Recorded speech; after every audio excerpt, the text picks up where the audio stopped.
Well, good morning. It's a real treat to welcome our speaker here this morning. As I think everyone knows, Deloitte Touche Tohmatsu Limited is one of the major employers of Notre Dame graduate and undergraduate students, and just one of the most terrific outfits in the world to become associated with. The person who I'm going to introduce is Mr. Byron Spruill. Byron is a double domer with degrees in mechanical engineering and an MBA, who also has the distinction of having been one of the co-captains of the Irish football team in 1987, Coach Lou Holtz's inaugural year. If his face looks familiar, it's because, especially if you have anything to do with accounting, you may have seen his picture on this accounting brochure that just came out this week. Byron is currently based in New York with more than 23 years experience in professional services. He was named in 2011 the Managing Director of Deloitte's Global Financial Advisor Practice. He is responsible for leading nearly 10,000 professional staff in nearly 150 countries around the world, providing highly specialized advisory solutions for companies who are facing critical business events. Prior to this, he served as Managing Director of Deloitte LLP, in which position he acted as Chief of Staff to Mr. Barry Salzberg, who is our speaker this morning and who Mr. Spruill will be introducing. In that position, he was involved in operations and strategy, regulatory and policy issues, talent, and client and markets for Deloitte.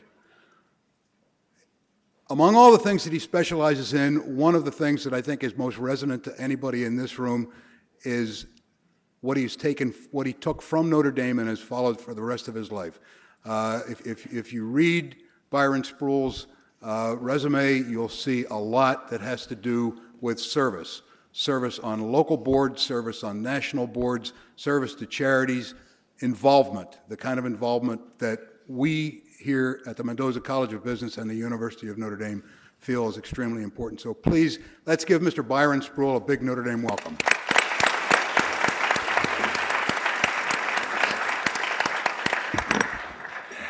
Thanks so much, Doug. Really appreciate those kind words and the brief introduction. It's always glad to be back home and with family at Notre Dame. So really, I have just two roles this morning.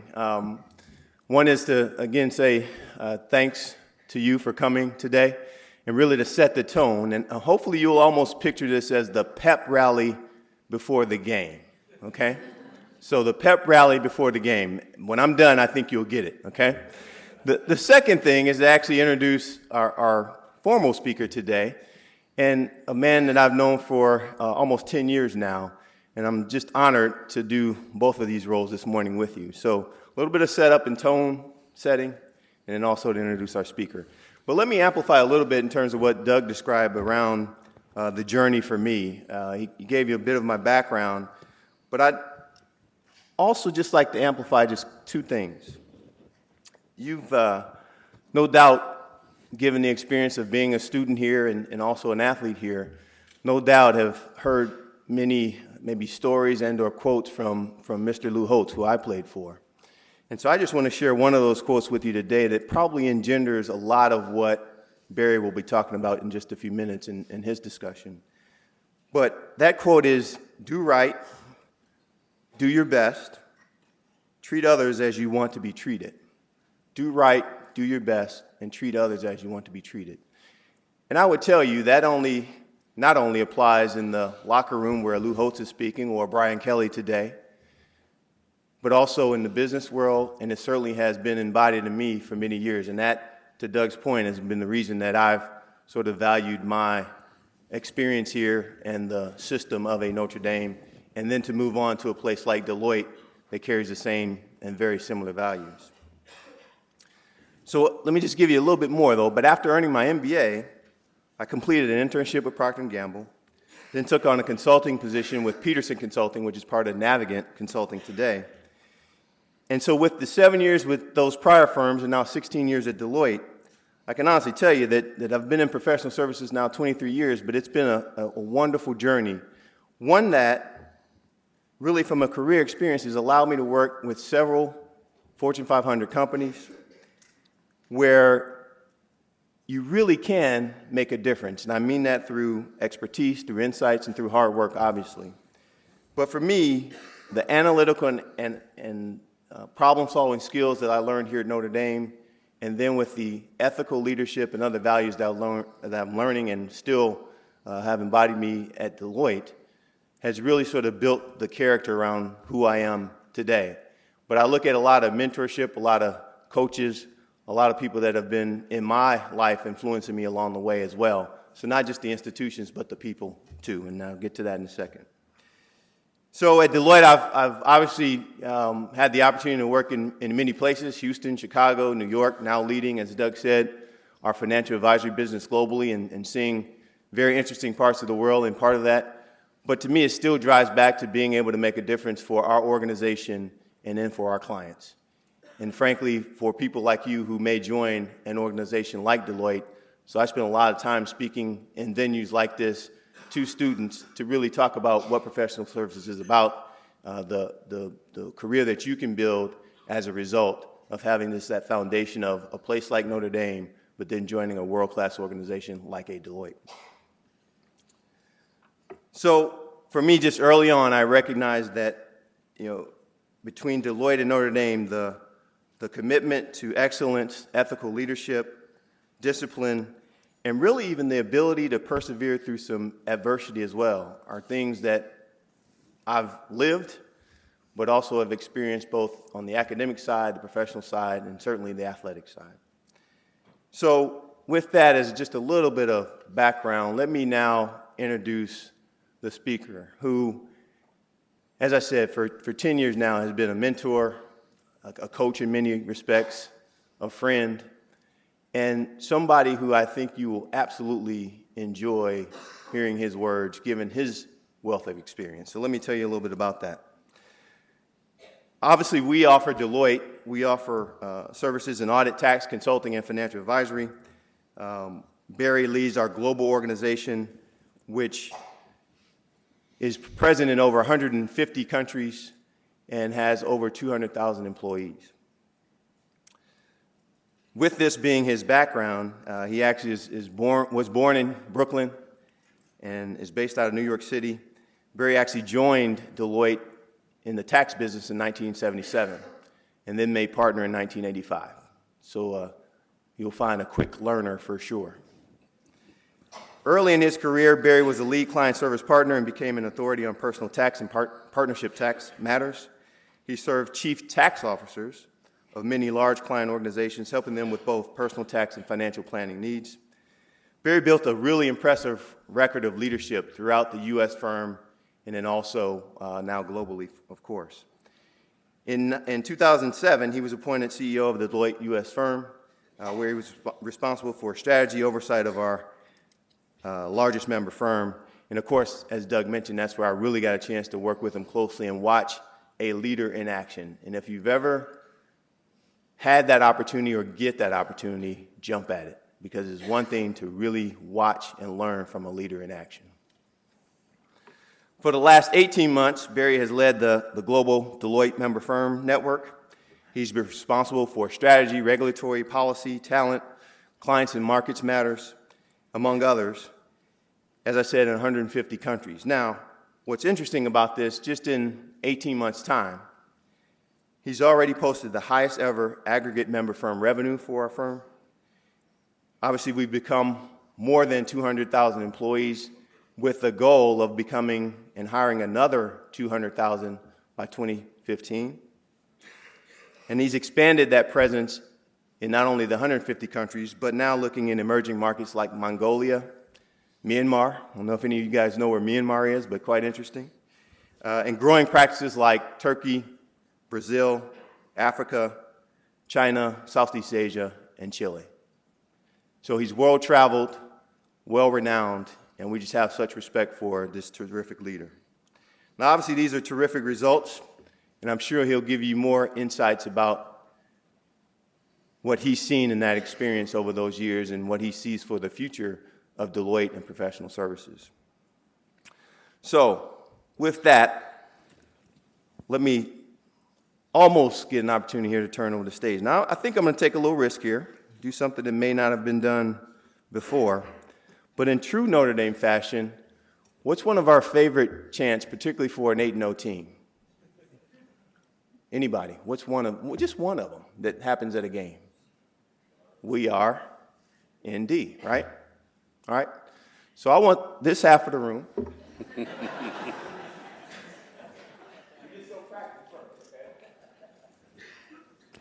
Barry, you will remember this for sure.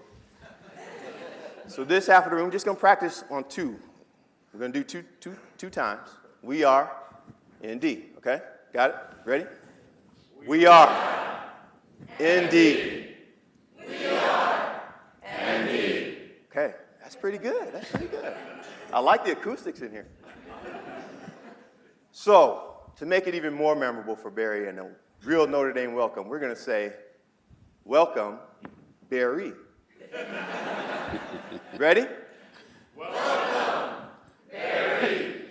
Welcome, Barry. The floor is yours, Barry.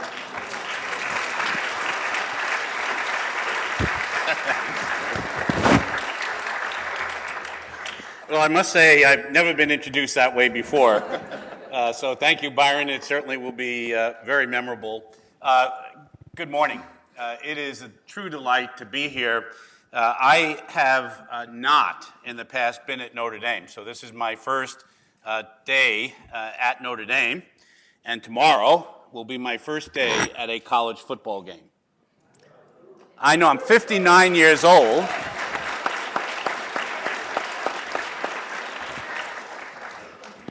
It's inconceivable to all of you that this is the first time I'm attending a football game at a college stadium. But it is true.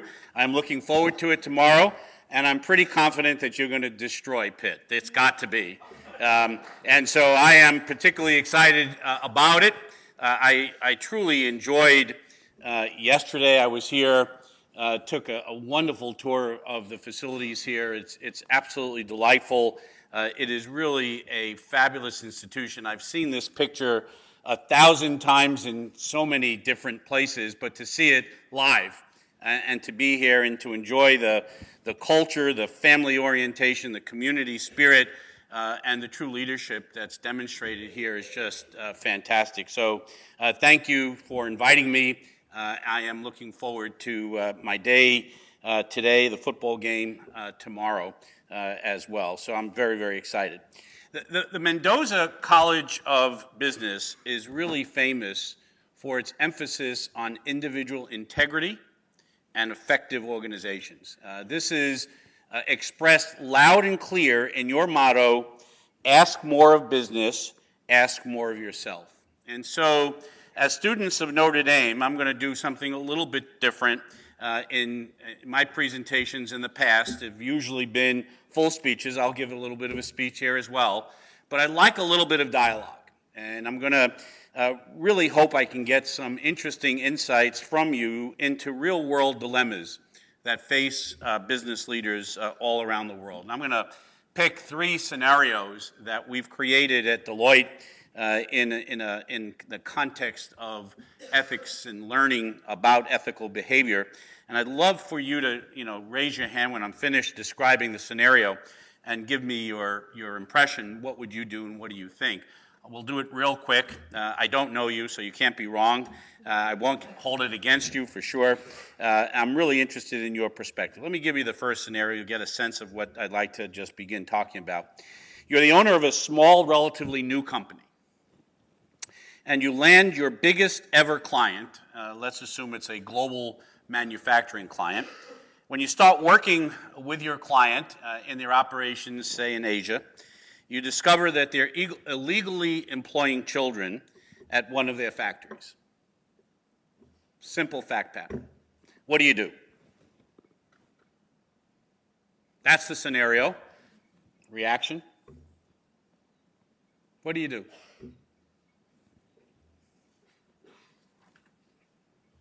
I kind of expected that there'd be no answer. But the thought is to put it in your mind. Is it your responsibility to blow the whistle? Do you consider in your thinking whether the children's families rely on the wages that they are creating for survival? What if losing the client means the failure of your company? These are the kinds of questions, and probably more, that you ought to be thinking about when you try and answer that ethical dilemma. I'll try another one and see if somebody will be willing to raise their hand. You're a director at a public relations firm. Your firm is invited by a major national retailer to pitch for their account. You deliver a fabulous pitch, and you offer a discount on your normal fees to attract the business to you.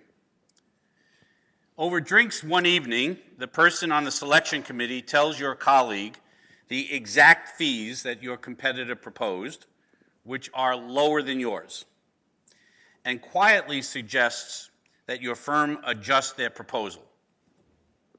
What do you do?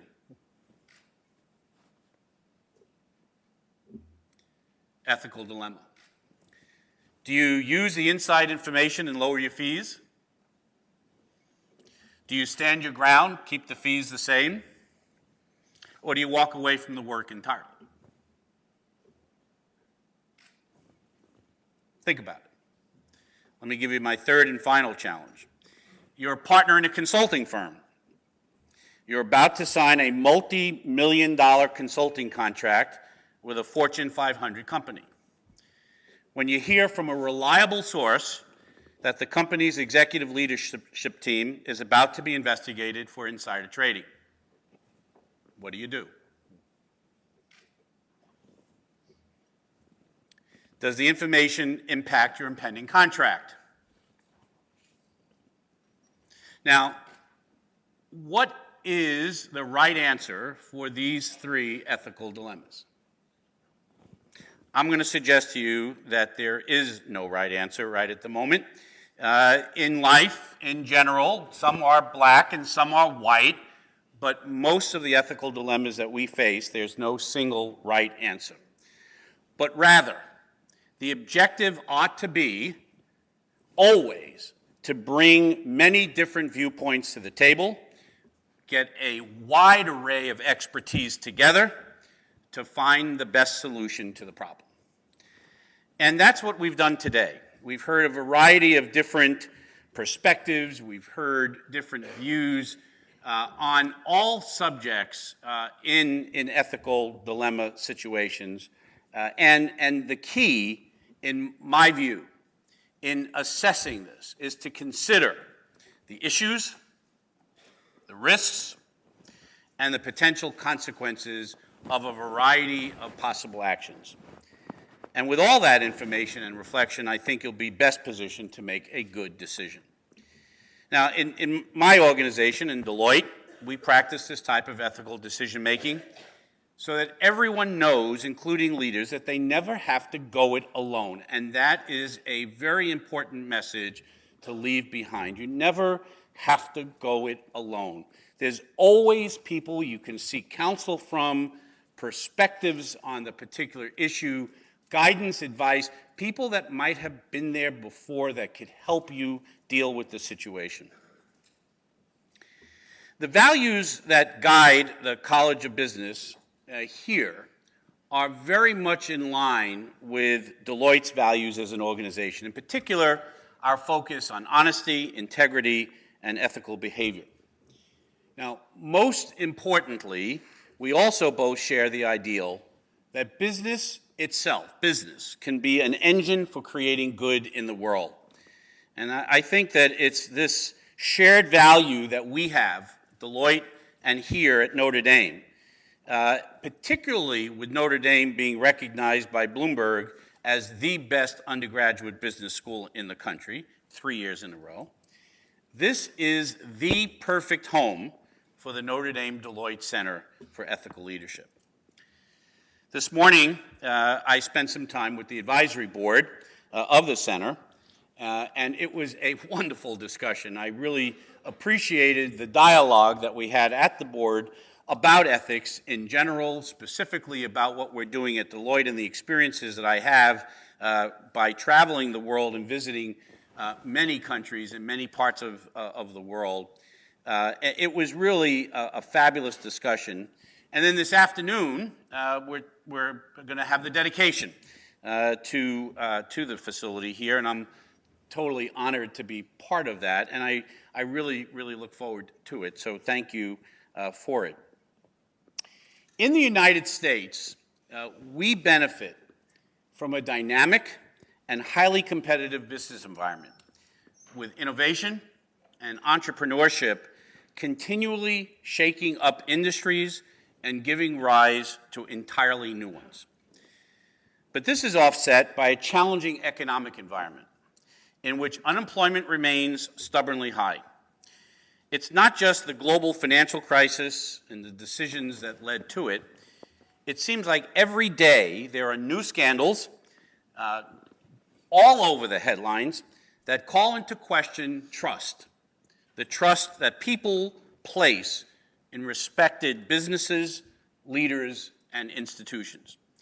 As a result of these scandals, the intersection of ethics and leadership is receiving more and more attention these days and has taken on renewed importance. So for my time with you today, I'd like to just talk about a number of themes related to ethics, integrity, and trust in business, and hopefully provide you a unique perspective on these critical topics. So after watching the global financial crisis unfold, I think it's pretty fair to say that many people no longer trust government or business. And actually, who could blame them? I believe that people have an inherent sense of fair play and that they're totally fed up with hearing stories about cheating, lying, and those at the top getting away with something. They think it's wrong. So let me just start with a few statistics that just highlight, I think for everyone's information, just how bad the situation has become. In the United States, just 50% of those polled last year as part of the Edelman Trust Survey said that they trust business to do what is right. Just 50%. While the U.S. experienced a modest uptick in the most recent survey, trust in business in other countries plummeted. Spain, down 21 points. France, down 20 points. Germany, 18. South Korea, 15, just to name a few. Now, this survey also found that government leaders are now the least trusted spokespeople in the world. And in both 2011 and 2012, banks and financial services were the least trusted business sectors globally. Now, let's reflecting on that distrust. A professor at the University of Cambridge's Judge Business School observed, finance is where medicine was 500 years ago. If you went to see a doctor, you were just as likely to be killed as cured. Now, those at the very top of organizations also aren't helped by recent research that suggests 1 in 25 senior business leaders could be classified as a psychopath. Now, this is 4 times higher than instances in the wider population. So it's no wonder that a large percentage of society now sees business and its leaders as profit-focused above all other considerations. Like the Simpsons' own Mr. Burns ruling the Springfield nuclear plant with a maniacal laugh and an iron fist. Now, with these sobering statistics, it is important to talk about why trust and integrity matter. Diminished trust in business throughout the world is very worrying, since trust between consumers and business forms one of the cornerstones of a healthy, vibrant economy. One definition of integrity is doing what you say you will do. Integrity is also like oxygen. We take it for granted until we don't have it. So think what would happen to an economy if no one trusted each other. In my view, commerce would come to a halt. To better understand the critical role integrity plays in the global economy, think about online auction sites. When these companies first started, there was clear skepticism that complete strangers could be trusted to carry out transactions without meeting each other. Wouldn't sellers just take the money and not send the product? But today we see how these companies thrive, which underscores how integrity, or doing what you say you will do, can serve as the foundation for successful business. Integrity facilitates trust, but this trust is only realized over time and through positive experience. At the same time, trust is fragile, and it can disappear very quickly. A single breach can have devastating impact on a company's reputation and brand, and even threaten its viability.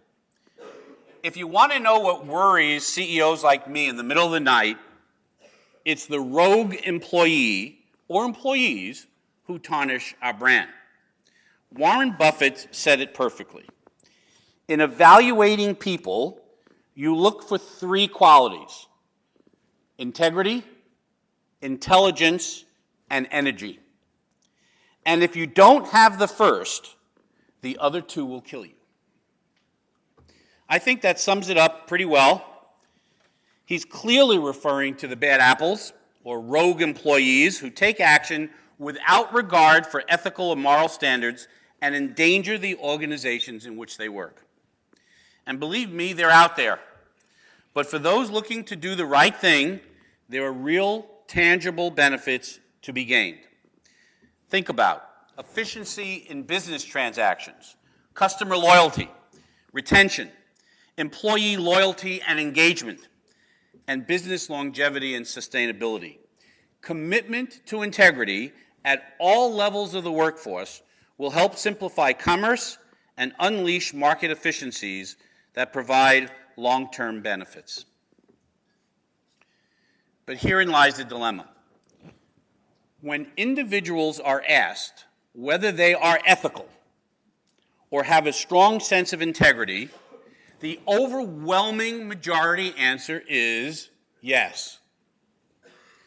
But studies show that individual behavior is determined more by the situations and environments in which one exists and less by individual character.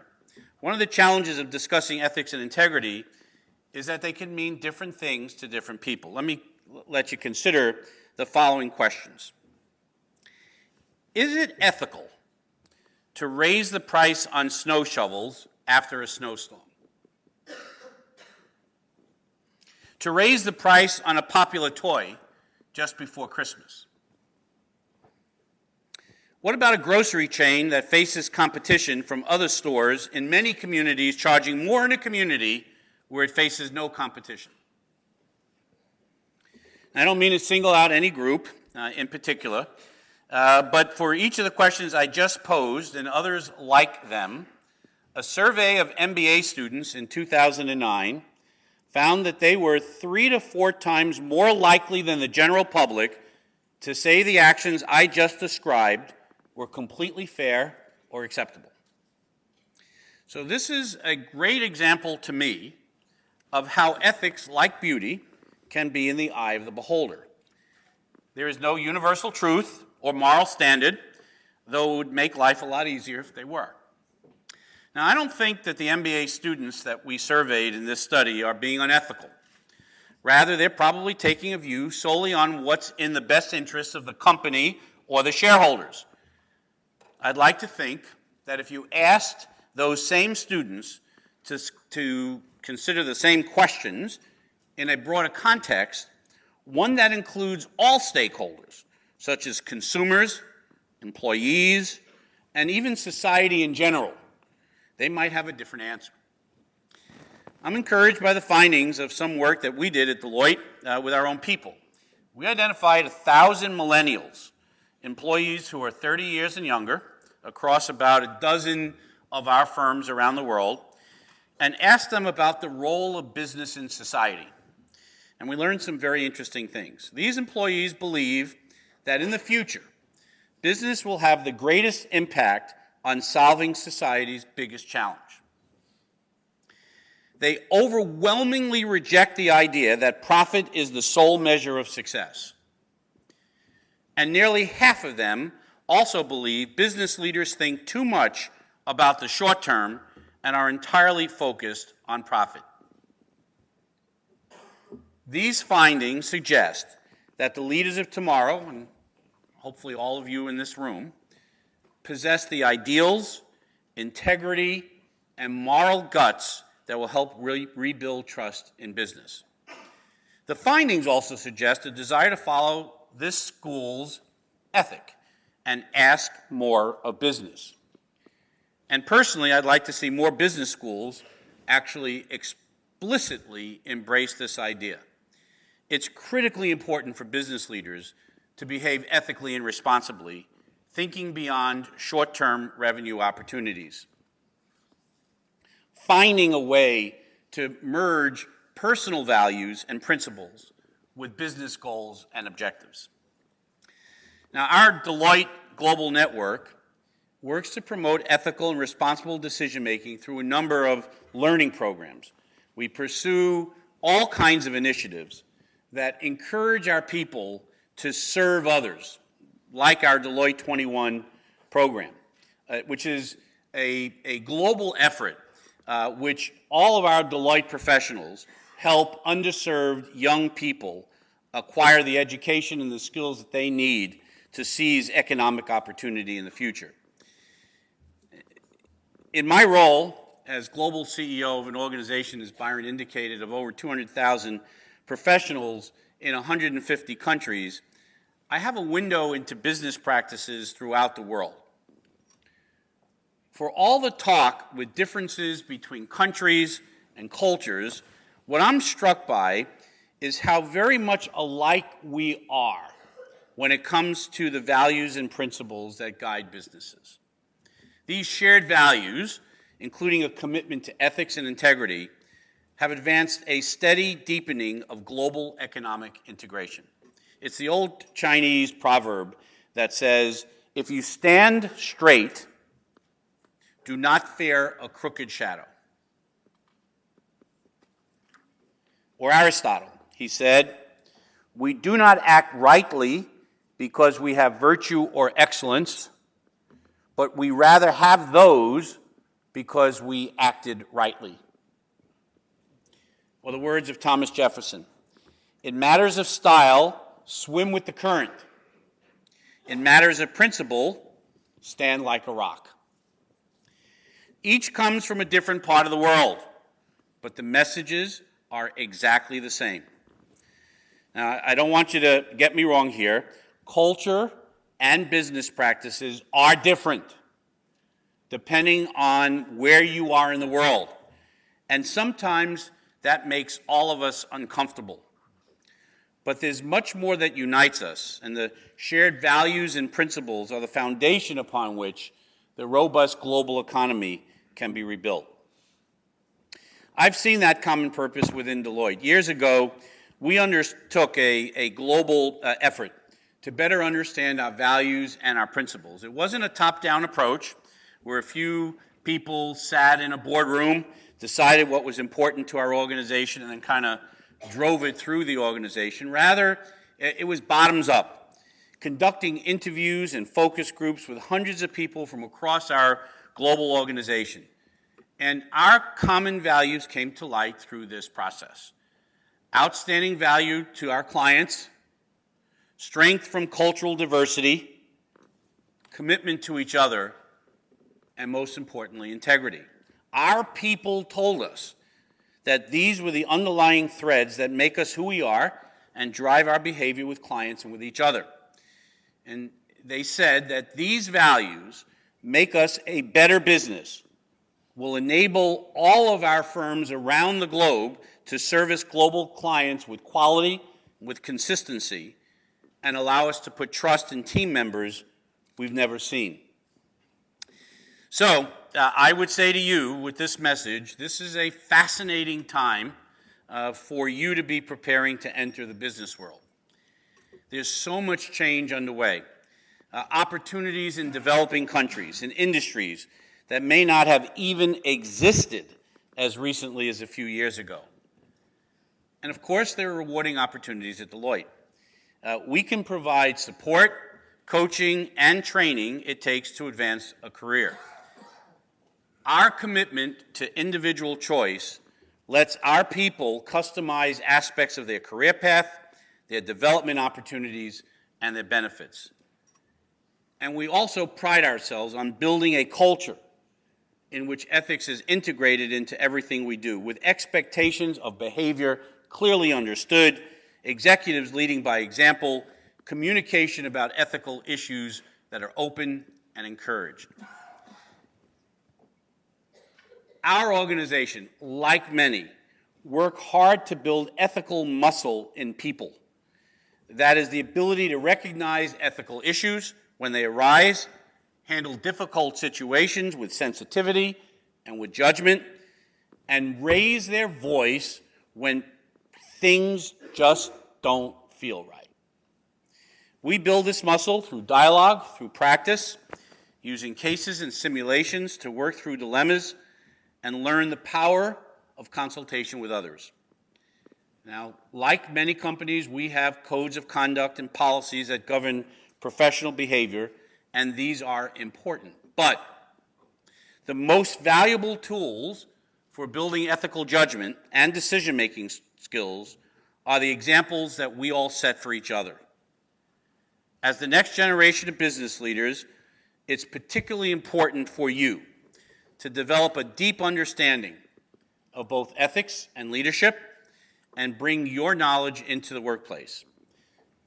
So I'd like to close my official remarks and open up the floor for questions of any kind and say to you, I would like you to take away 3 challenges. Ideas to keep in your mind as you think about how ethics will be integrated into your professional life. First, stay true to your values. Find organizations that share them. That's where you'll be most successful. Second, see yourself as the steward of the economy.